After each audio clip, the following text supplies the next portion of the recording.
बिस्मिल्लाहिर्रहमानिर्रहीम। नाज़रीन कराम अस्सलाम वालेकुम। आइए आपको बताते हैं ऑपरेशन साया सालार के मुतालिक। एयरपोर्ट के ऊपर एक सफ़ेद जहाज़ खड़ा है छोटा, जिसके अंदर दुनिया के अहम तरीन और ताकतवर तरीन लोग बैठे हैं और फ़ज़ा के अंदर वो उड़ान भरता है और साथ ही दो बेहतरीन स्टेट ऑफ द आर्ट जदीद तरीन जहाज़ उसके साथ आके खड़े हो जाते हैं जो एवैक्स कहलाते हैं, जो 500 किलोमीटर की हदूद के अंदर तमाम दुनिया की एक एक चीज़ को देख सकते हैं, जो देख सकते हैं कि कहाँ से कोई जहाज़ उड़ता है, कहाँ से कोई चीज़ आती है, हर चीज़ को वो मॉनिटर कर रहे हैं। और ये टेक्नोलॉजी उन्होंने आजमाई हुई है। और उसके बाद दुनिया की उस एयरफोर्स के जहाज़ आते हैं जिसके अंदर दुनिया ये कहने पर मजबूर हो जाती है कि किंग ऑफ द स्काइज, आसमानों के बादशाह वो आते हैं, शाहीन आते हैं।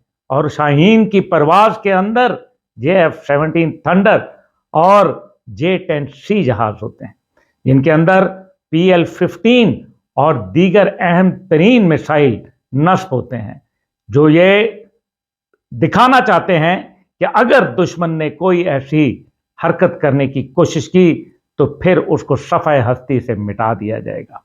दूसरी जानिब हम ये देखते हैं कि इन तमाम जो 6 जहाज, जिसके अंदर जेट फाइटर, 2 अदद एवैक्स और एक सफ़ेद जहाज जब उड़ान भरता है तो फिर इनका रुख अफगानिस्तान की जानिब हो जाता है।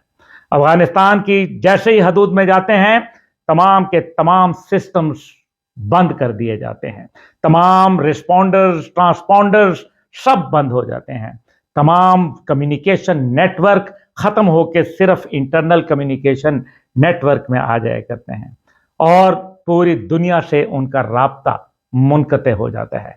पूरी दुनिया को ये पता नहीं चलता कि ये जहाज़ गए तो अफ़गानिस्तान की तरफ थे, लेकिन अब कहाँ हैं उनका कोई पता नहीं। और फिर वो थोड़ी देर बाद रास्ता तब्दील करके तेहरान का रुख करते हैं। तेहरान का रुख करते हैं, तेहरान की फ़ज़ाओं के ऊपर राज हो जाता है। और वो तेहरान जिसके ऊपर एक वक्त में अमरीकी और इसराइली जहाज़ मंडलाते फिर रहे थे, उनका दूर दूर तक कोई निशान नहीं होता। उनको ये पता होता है कि वो आ गए हैं जो शायद उन्होंने सोचा भी नहीं था। वो आ चुके हैं जो उनके ख्वाब ख्याल के अंदर, वहमो गुमान में भी नहीं था। और वो दबक के अपने अपने एयर बेसिस के ऊपर बैठ जाते हैं और फिर एक सफ़ेद जहाज़ तेहरान के अंदर लैंड करता है। तेहरान के अंदर लैंड करते हुए साथ ही हम देखते हैं कि किस तरीके से वो 6 के 6 फाइटर जेट एक शील्ड क्रिएट कर देते हैं और एक ऐसी जो सायबान बन जाते हैं आसमान पे कि जहां दुश्मन का कोई जो वार था वो कारगर साबित नहीं हो सकता था। ये तमाम एक जदीद तरीन टेक्नोलॉजी के साथ लेस, जिसके अंदर दुश्मन की तमाम सरगर्मियों पे न सिर्फ नज़र बल्कि उनकी तमाम सिस्टम्स को जैम करके रख दिया गया था। पाकिस्तान जो है वो एक अजीम मुल्क है और फिर नतीजा ये निकलता है कि हम देखते हैं कि तेहरान की फ़ज़ाओं के ऊपर जब घन घरज होती है तो ये वो घन घरज नहीं होती जिससे तेहरान के बासी घबरा जाएं, सहम जाएं, बल्कि ये वो घन गरज है जो एक भाई अपने दूसरे भाई को देख के करता है, जो खुश होता है, वो समझता है कि मेरा भाई अब मैदान में मेरे साथ खड़ा है।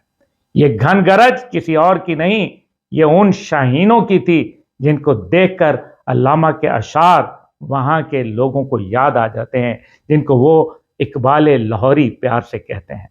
और उसके बाद हम देखते हैं कि फिर पूरा एक एरियल शील्ड, एक पूरा कवर दे दिया जाता है, न सिर्फ यहाँ बल्कि एक और तरफ से भी।